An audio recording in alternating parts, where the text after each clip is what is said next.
دلته موږ ته وایي چې د سی د کوم قیمت لپاره دغه سی چې دلته شته دی x منفي 5 د پی د x یو فاکتور دی. دا د پی د x ټوله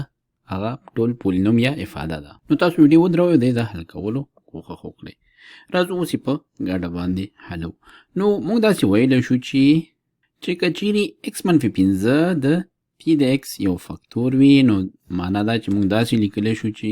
پی x مساوي کیږي x منفي 15 x منفي 15 ضرب دلته یو بل پولینوم یا یو بله افاده کیدای شي هغې ته موږ څه شی ووایو کیدای شي موږ ورته ووایو جی د x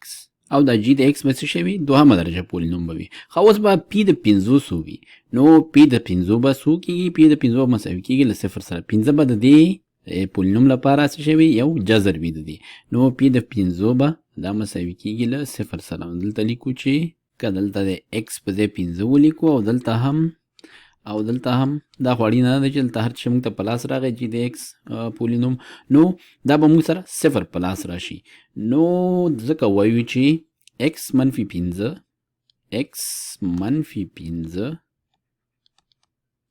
د پی د x فاکتور دی په کوم صورت کې کچيري او یوازې کچيري پی د 15 دا مساوي له سره وي پی د 15 مساوي له صفر سره وي یا په بل عبارت x منفي 15 د پی x فاکتور دی کله چې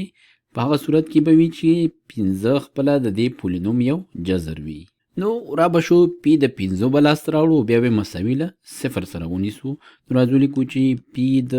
15 دا مساوي کیږي x په ځای 15 وضع کوو 15 په توان د 3 کیږي 125 جمع 2 ضرب 15 مساوي کیږي. راځو تیاری لیکو 50 او جمع سی ضرب 15 کوم چې مساوي کیږي له 15 سی سره او جمع لس دا به مساوي شي له صفر سره. را به شو دا درې واړه معلوم حدونه به سره جمع کړو دې نه موږ ته په لاس راځي 115 جمع 15 سی دا مساوي کیږي له صفر سره. را به شو دواړو خواونه به منفي 115 دا 15 اتیا کیږي 15 نه کیږي دا به اصلاح کړو دواړو خواونه به اوس 115 اتیا منفي کړو نو 15 سی به مساوي شي 15 سی مساوي کیږي منفي 115 اتیا دواړو خواو به په 15 ویشو سی به مساوي شي منفي 115 اتیا تقسیم پر 15 دا به مساوي شي 115 دی چې په 15 ویشو 10 چې ورکو نو یو نیم سل کیږي اخوا پاتې کیږي 15 چې په 15 ویشو نو 10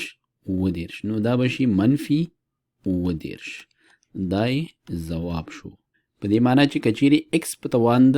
3 جمع 2x په توان د 2 جمع منفي 10 x جمع لس وي نو یعنی د سی قیمت پکې منفي 10 وي نو بیا په هغه صورت کې x منفي 15 د دې پولینوم څه شی دی یو فاکتور دی.